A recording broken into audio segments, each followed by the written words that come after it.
Hi, good morning to everyone. आशा करता हूँ आप सभी लोग कुशल होंगे, अच्छे होंगे मेरे विद्यार्थीगण। आज 10 सितंबर है। 10 सितंबर का अपना एक खास महत्व है और अक्सर ये सवालों में आता है डिफरेंट कॉम्पिटिशनल एग्जाम्स में। एग्जाम्पली मैं आपको बताना चाहता हूँ। 1965 में इंग्लैंड के एक साइंटिस्ट हुए, इनका नाम था मिस्टर हिग्स, और हमारे जगदीश चंद्र बोस साइंटिस्ट हुए।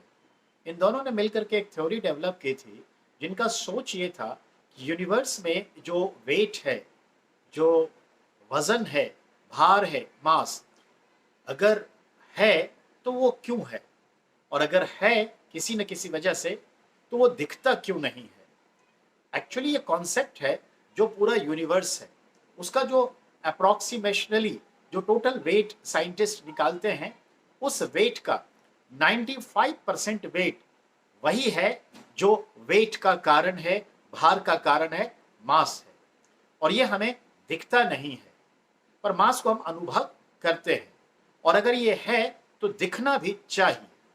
ये सोच इन दोनों ने, मिस्टर हिग्स और मिस्टर बोश ने, कंसेप्ट को डील किया था 1965 के आसपास। तो दिखना चाहिए, बाकी जो दिखता है वह विजिबल है, और वो पूरे यूनिवर्स के टोटल वजन का, वेट का, भार का सिर्फ 5% है। 5%। तो क्या मतलब हुआ? मतलब 95% जो है वह क्या है? वेट जो दिखता नहीं है। इसी को कहा गया अदृश्य कण, इसी को कहा गया डार्क पार्टिकल्स, इसी को कहा गया गॉड पार्टिकल्स, इसी को कहते हैं ईश्वरीय कण, इसी को कहते हैं इनविजिबल पार्टिकल्स, अदृश्य कण। ठीक है। इस पर सवाल हुआ कि दिखना तो चाहिए। तो इन लोगों की यह सोच थी कि जब बिग बैंग होता है, महाविस्फोट होता है, उस महाविस्फोट के क्षण सेकंड के लाखवें भाग में जरूर ये दिखना चाहिए, होना चाहिए। इस सोच को आगे बढ़ाया 1980 के आसपास यूरोप की जो एजेंसी है साइंटिस्टों की, साइंटिस्ट की एजेंसी जो है, वह जैसा कि आप जानते हैं सर्न, जैसे हमारा इसरो है वैसे ही वहां का सर्न है, CERN, सर्न। सर्न वालों ने क्या किया? 10 वर्ष लगाए उन्होंने एक भारी भरकम मशीन बनाया। लेकिन कब? ये 2000 ईस्वी के आसपास। ये भारी भरकम मशीन जो बनाया, उस मशीन का नाम रखा large hadron collider. Large hadron collider, collide करना, टकराना। और ये मशीन एक पाइपलाइन के थ्रू थाउजेंड्स ऑफ कंप्यूटर से जुड़े हुए थे। याद रहे, इस thousands computer, more than computer, और 2000 से ज्यादा साइंटिस्ट, इंजीनियर्स, टेक्नीशियन, स्पेशलिस्ट, ये भी, जिसमें भारतीय भी बहुत बढ़ चढ़कर थे। 100 से ज्यादा भारतीय भी इन्वॉल्व थे। तो याद रखना है, जो मैं कह रहा हूं उसको गौर से सुनिए। पूरे 10 वर्षों की तैयारी के बाद क्या होता है वो समझिए।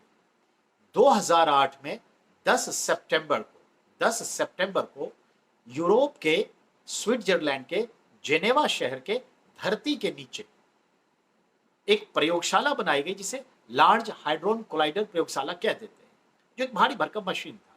यह धरती के 300 मीटर नीचे लगभग 27 किलोमीटर इंटेस्टाइनल पाइपलाइन की तरह जो मशीन थी, उस मशीन के अंदर एक जो है रेडियो एक्टिव पदार्थ का न्यूट्रॉन और इलेक्ट्रॉन को आपस में टकराया गया उस पाइप के अंदर, मशीन के अंदर, सेकंड के लाखवें भाग में। और ये टकराने से एक विस्फोट हुआ जिसे नाम पड़ा बिग बैंग, महाविस्फोट। इस विस्फोट से जो चेन रिएक्शन स्टार्ट हुआ उसको सारे कंप्यूटर्स रीड कर रहे थे, लेकिन कुछ दिखाई नहीं पड़ा। लेकिन इस पे रिसर्च चल रहा था, रीड कर रहे थे, जूम कर रहे थे, एंड फाइनली 5 जुलाई 2011 को, याद रखिए घटना कब है? 2008 की 5 जुलाई 2011 को सर्न ने ऑफिशियली डिक्लेरेशन दिया कि जो हिग्स बोसोन कण या हिग्स बोसोन पार्टिकल्स या गॉड पार्टिकल्स, ईश्वरीय कण, अदृश्य कण, डार्क मैटर की बात चल रही थी, वह दिखा। दिखा कितने समय के लिए? तो विस्फोट जो हुआ सेकंड के लाखवें भाग में, और उसी सेकंड के लाखवें भाग में ये अपीयर हुआ, दृश्य हुआ, दिखा, और फिर विलुप्त हो गया। तो अस्तित्व है, एग्जिस्टेंस है, जो भार का कारण है। और तभी हिग्स बोसोन पार्टिकल्स को हमने फाइंड आउट कर लिया और दृश्य रूप से देखा, और याद रखिए इसे बिग बैंग कहते हैं धरती पर। हालांकि इस पे इतने डर थे कि क्या होगा नहीं होगा, कितना बड़ा चेन रिएक्शन स्टार्ट हो जाएगा, धरती बचेगी नहीं बचेगी, इस तरह की बहुत सारे काया कल्पना चल रही थी। और भारतीय टेलीविजन से लेकर दुनिया के टेलीविजन बहुत डरा के रखे थे कि 2008 में धरती नहीं बचेगी, अब धरती बहुत करीब है। पर कुछ भी नहीं हुआ।